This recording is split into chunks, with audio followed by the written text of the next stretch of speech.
Hello दोस्तों, मैं रायवाला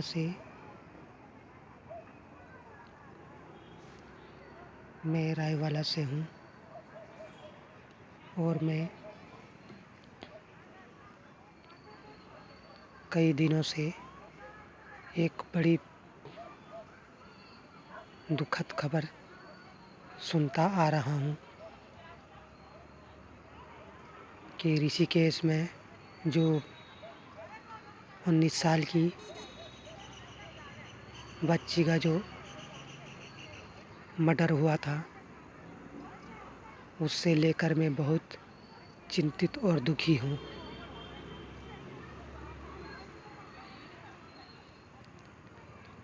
हमारी इस देवभूमि में ऐसा होना बड़ा ही निंदनीय कर्म है। जो लड़की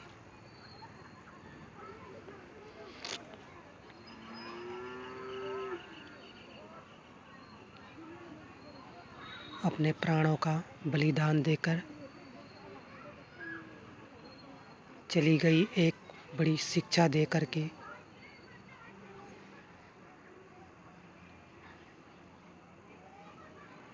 एक भ्रम उसने तोड़ा है।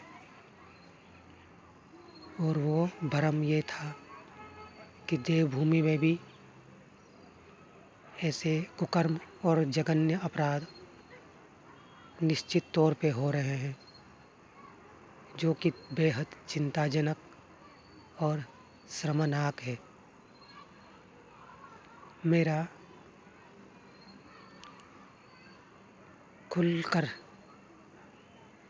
मैं खुलकर इस विरोधियों का विरोध करने के लिए तैयार हूँ।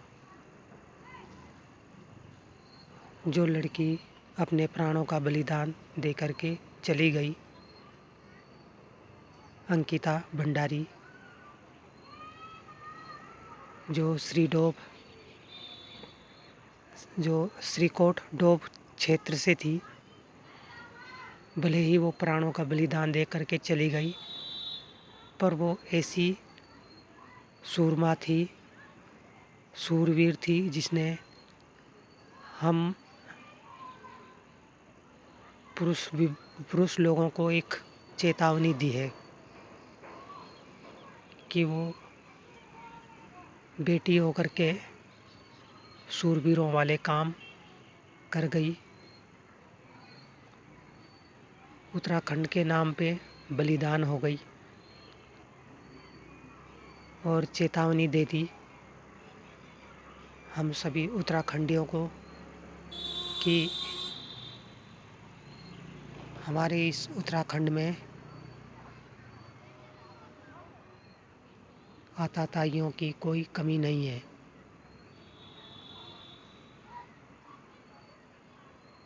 मरने वाली लड़की जो है, उसे मैंने अपनी मन से बिटिया माना है। जिस दिन मुझे पता चला था कि अंकिता भंडारी नाम की लड़की ऋषिकेश में मृत पाई गई, उसी दिन से मैंने संकल्प ले लिया था कि वो लड़की मेरी अपनी बच्चियों की तरह है। बच्चियों की तरह ही नहीं, मेरी बच्ची है वो, मेरी बेटी है वो।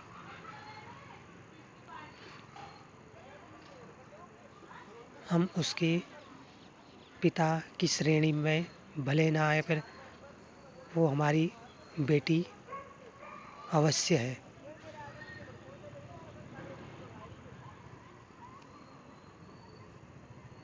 वो हमारी अपनी बेटियों से भी बढ़कर है, क्योंकि ये मन के रिश्ते होते हैं। जब कोई ऐसा कार्य कर जाता है तो मन में एक ही विचार उठते हैं कि काश ऐसी लड़की, ऐसी शूरवीर बेटी हमारी भी होती।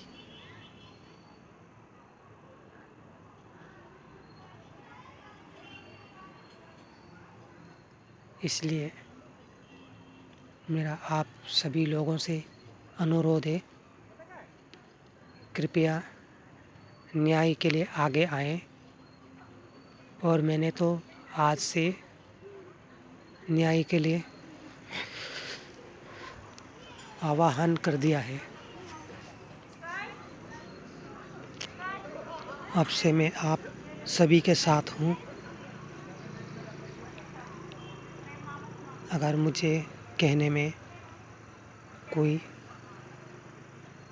शब्दों में कहीं कोई कमी रह गई हो तो आप सभी से विनम्र निवेदन करके क्षमा प्रार्थी हूँ। किंतु ये सत्य है कि जिस बेटी ने प्राणों का बलिदान दिया है ऋषिकेश वनंतरा रिजॉर्ट में, वो मेरी अपनी मानसिक बिटिया थी। धन्यवाद।